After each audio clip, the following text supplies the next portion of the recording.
Hello everyone, welcome back to alkaline hydroxide 784, and today we are back in the math series, and the topic is complex numbers expressed in polar form.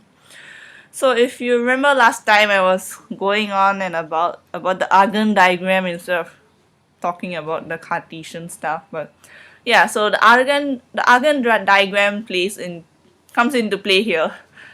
So, if you don't understand what the polar form means, let's just put it this way. In the Cartesian form, you only have x and y being involved, but in the polar form, you have a third variable. So, for example, if I think in a previous video we saw that, which if you use it in a previous video, I don't know, maybe I don't remember. Okay, so if you have a variable t and then you represent x as a function of t and y as a function of t, but then x and y are still the only things being plotted in the graph in that sense. So when it comes to complex numbers, what it means for them to be in a polar form per se is because they are expressed in, like for example, you have a number z which is expressed as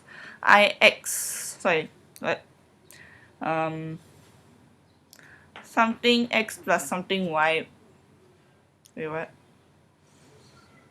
Oh yeah, ax plus iy. Right. So wait, what was I thinking about? Okay, anyway, so the complex numbers have the real part and the imaginary part, right? So for the real part is what is on the x-axis, and the imaginary part is represented by the y-axis. Yeah. So x is actually it's just x plus iy. So x is, because it's times 1, you don't need to write down the 1. So x and y are the variables here in the sense, and since you're using it to correlate to another number z, it's technically like what happens when we write x and y as functions of t, because then you can, for example, make t a function of x and y in a way. So how would this make sense so how does the Argand diagram correspond to something being plotted in a polar form per se? I guess, well, if you know how it works, right? Like when you plot a complex number on an Argand diagram, you basically, for the x, you just put it along the x-axis, like the coordinate on the x-axis, and the y will correspond to a coordinate on the y-axis. And if you want to represent it as x and y per se, the x,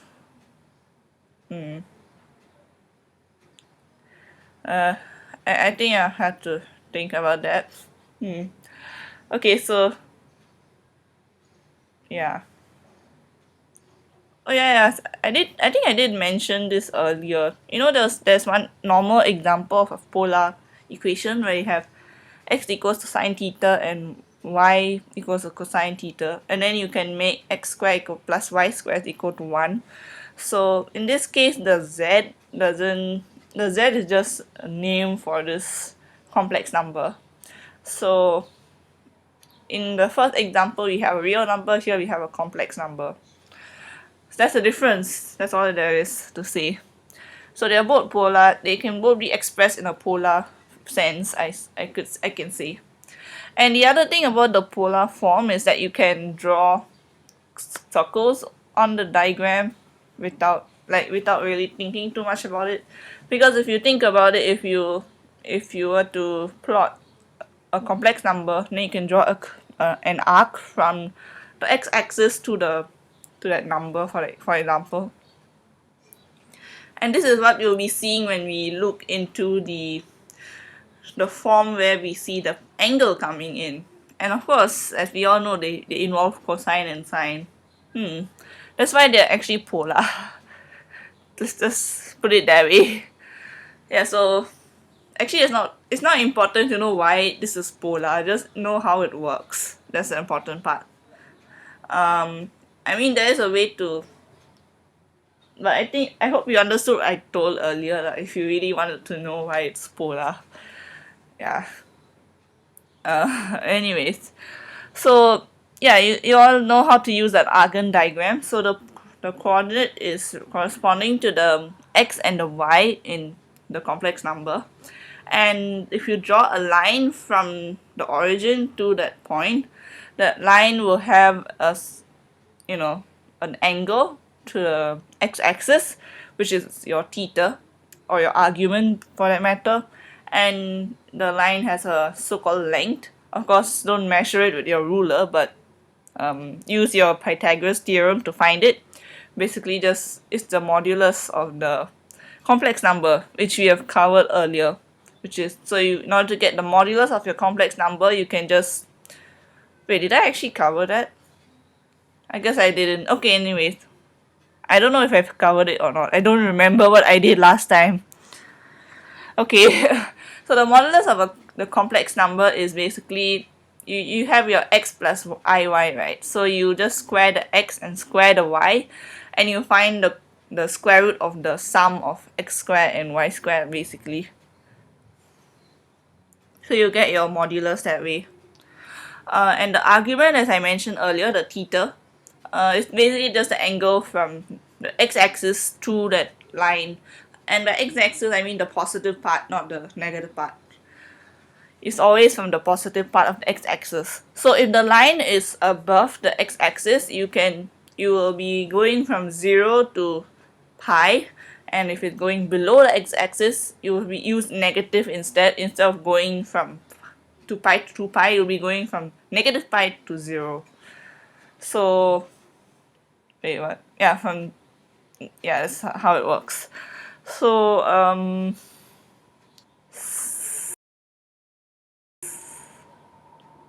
yeah, so in order to calculate that without using an Argand diagram, I mean, you use it to visualize why it's calculated that way.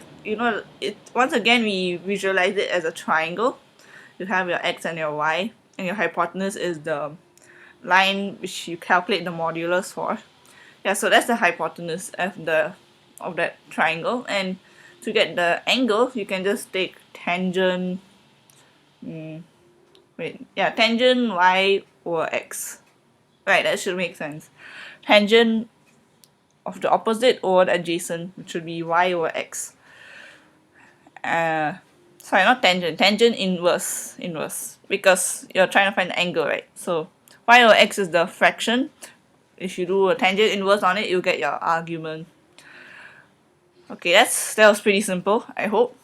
So now that you have these two values, what do you do next? You can now express this in a polar form, because in the Cartesian form you see it as x plus iy, but in a polar form you can express it in a form that involves an angle, which makes more sense because x plus iy seems more Cartesian, right? So it's just converted into something that doesn't involve the x and the y. And of course, you might have heard of this. Of course, I mean, you should have heard of it if your teacher taught you the topic already, which would be modulus times e to the power of I theta, or modulus times the sum of cosine theta and I sine theta, where the modulus must be positive because it's a modulus, it wouldn't be negative in any case, and the angle is from negative pi to pi. So yeah, like what I mentioned earlier. So the reason why this works, so there is a proof, right? But it takes some time to write it down. Basically, if you take the expansion of sine theta, cosine theta, and e theta, what ei theta, you will get some, your series, you have those expansion equations. Actually, I never really talked about them. Anyways, in your MF26, you have a bunch of equations, right? If you write them down and it continues and you compare it, you can actually equate the two of them in a way.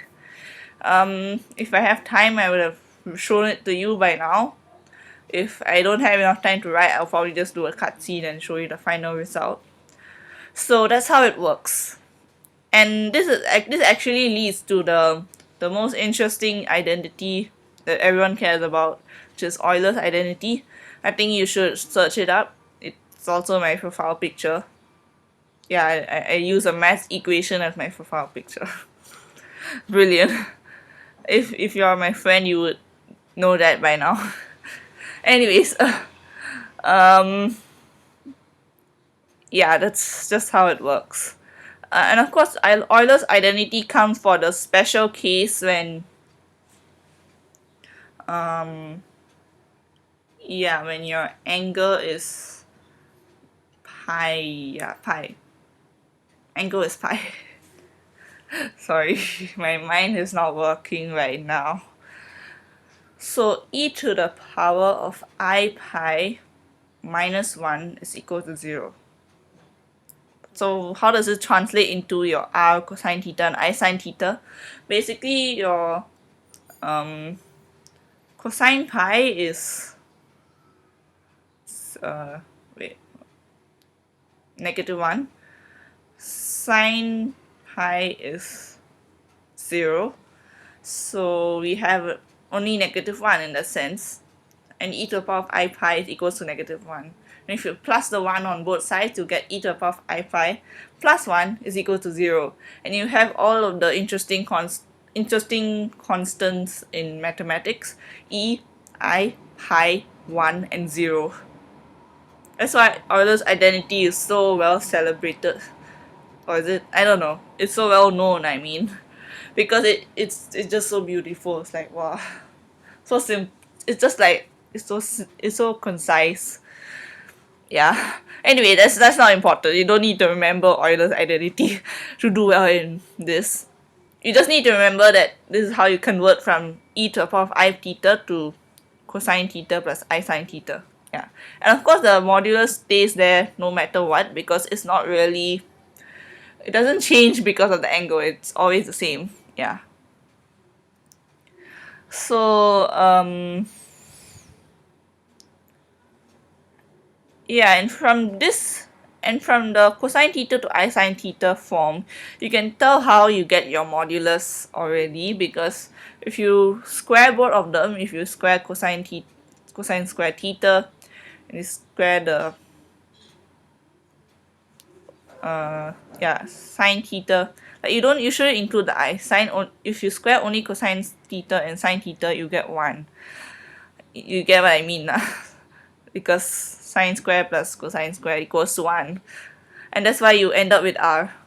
And you actually do your x squared plus y squared and square root the whole thing. And for the argument, that I think I already mentioned that, and this is the same argument that you use for your theta and for your cosine theta and sine theta. Okay, so from here, like, what's the point of knowing this form? I mean, isn't x plus iy enough for all of us? Okay, there is a reason why we should know this form. And of course, before that, I would like to mention something.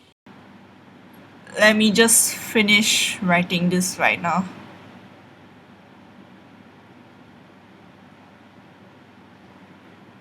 Okay, you know the theta, like when you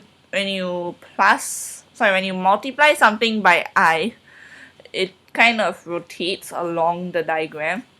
So for example, if your original point is 3, right, this is flat on the x-axis, and you times it by I, you make it 3i, it goes by 90 degrees to the y-axis. And when you look at it in terms of the e to the power of I theta, or cosine theta plus I sine theta, the first example will just be the first example will just be 3. 3 cosine 0 plus I sine 0, which would, since sine 0 is just 0, there's only cosine 0. And in E, it would be represented as 3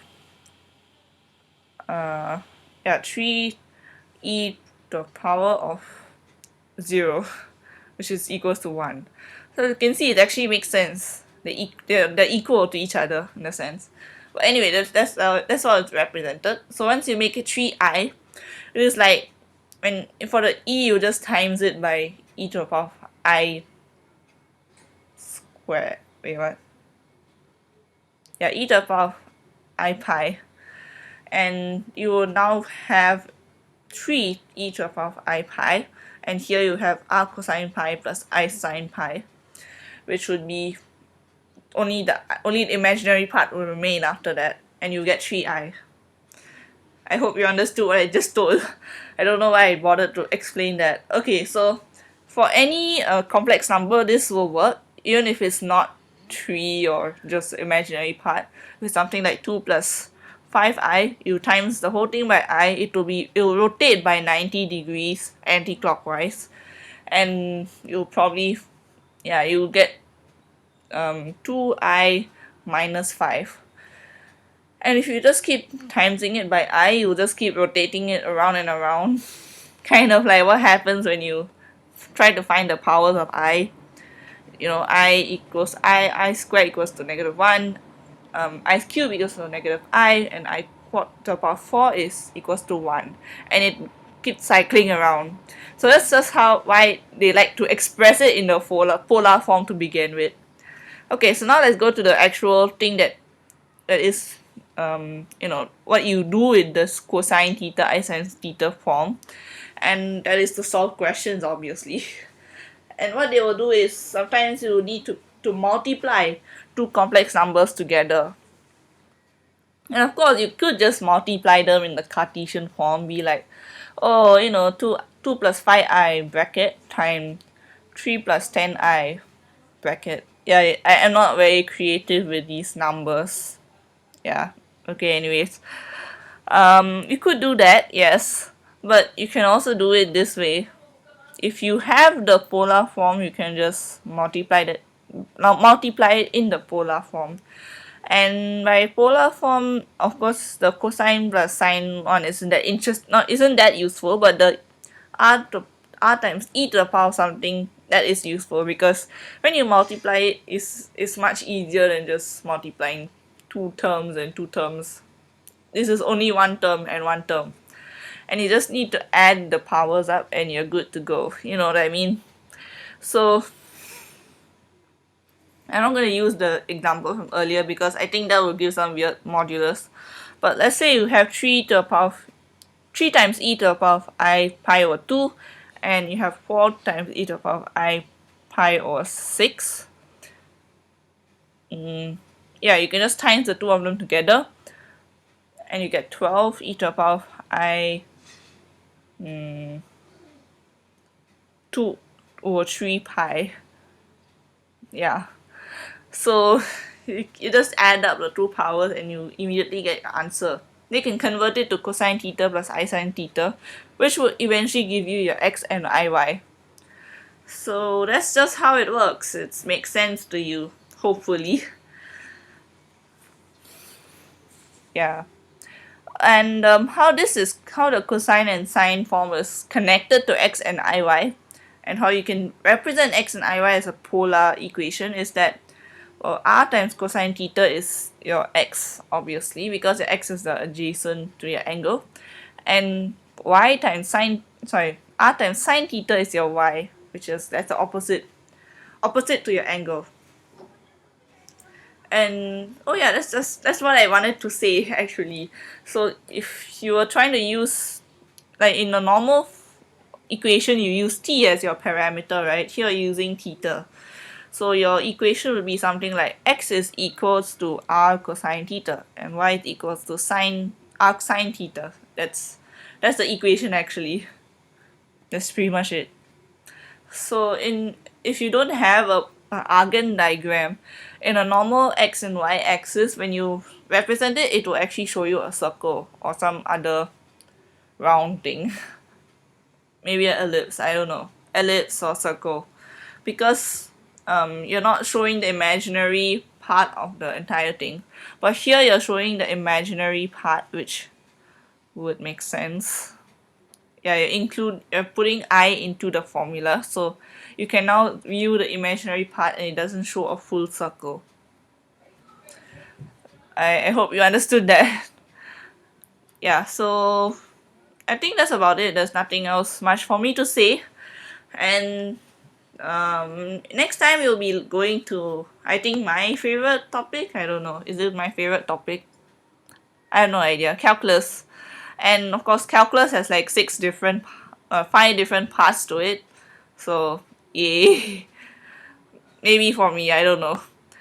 I hope you enjoyed this video, even though I was probably blabbering a bit here and there. If you did, please press the like button and subscribe. And if you have any questions and you want to know more about some stuff that isn't really part of the syllabus, but you just want to know more about it, you can ask me questions, and maybe I'll try to do a video on that or something. I don't know, because no one ever asked me questions, you know. Well, I guess maybe I'm so clear that no one cares. I don't know. But if I'm not clear enough, please do tell me that as well, because that's pretty important too. And yeah, so if you liked it, please press the like button and subscribe. And with that, I would like to say thank you and bye.